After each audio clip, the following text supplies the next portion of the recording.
Welcome back. It's Friday. Time for Getting Real with Real Estate. Justus Smith and Andrew are here. This morning we're going to focus on the sellers and how to help them avoid making emotional mistakes that could cost you money. Now, when we talk about this, are we talking more along the pricing of homes? Well, yeah, that's one of the things that, emotions get in the way. A seller tends to feel that, maybe this home has brought so much, value to us. They start attributing value to things that might be more subjective, memories that they have, and you got to separate the house from the home. Don't overprice. That's an emotional mistake, especially in this market. We're seeing, especially, $250,000 to $350,000 houses in Regina. If you have a good price on it, you're probably going to be seeing a bidding war in this market. So if you're going to overprice your house, you're not going to have any part of that, and it could be to your detriment.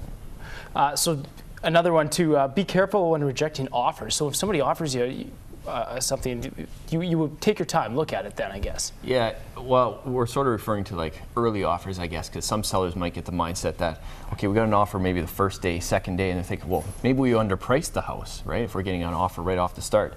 That's sort of a bad mindset to be in.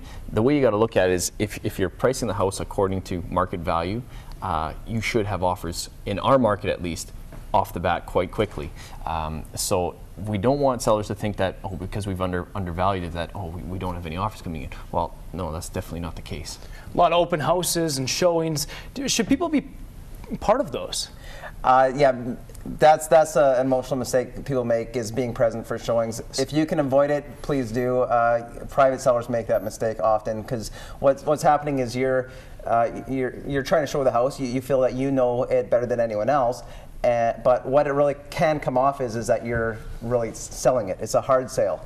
And it's better to allow that discovery process for a buyer. Another thing is, it's a constant reminder that for the buyer, that the house, you're in someone else's house, you're intruding. And what we want is rather, when you put your house on the market, try to depersonalize it, declutter it, and so that buyers can walk in and even picture that this house could be theirs, and they don't have that constant reminder that it's someone else's house. What if somebody makes an offer and it's below what you're asking for? It could be, should you take that as an insult?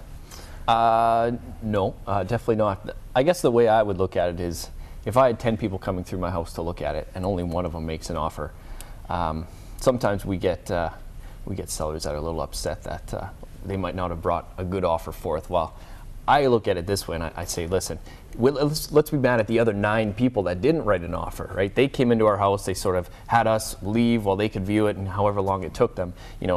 These guys are our friends, essentially. They're looking to make an offer on your property. They have made the offer. Let's work with them. It's understandably so that sellers are emotionally attached to their homes. They have to, although it's tough, you have to remove yourself from that position of it being a personal thing, and look at it from a buyer's perspective to understand, okay, this is where they're coming from. So it's a lot easier to negotiate from that standpoint as opposed to a standpoint of position.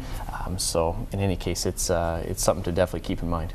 Very great tips. I appreciate you guys being here. Andrew, Justus Smith from RE/MAX. If you need help in the housing market, give these guys a call.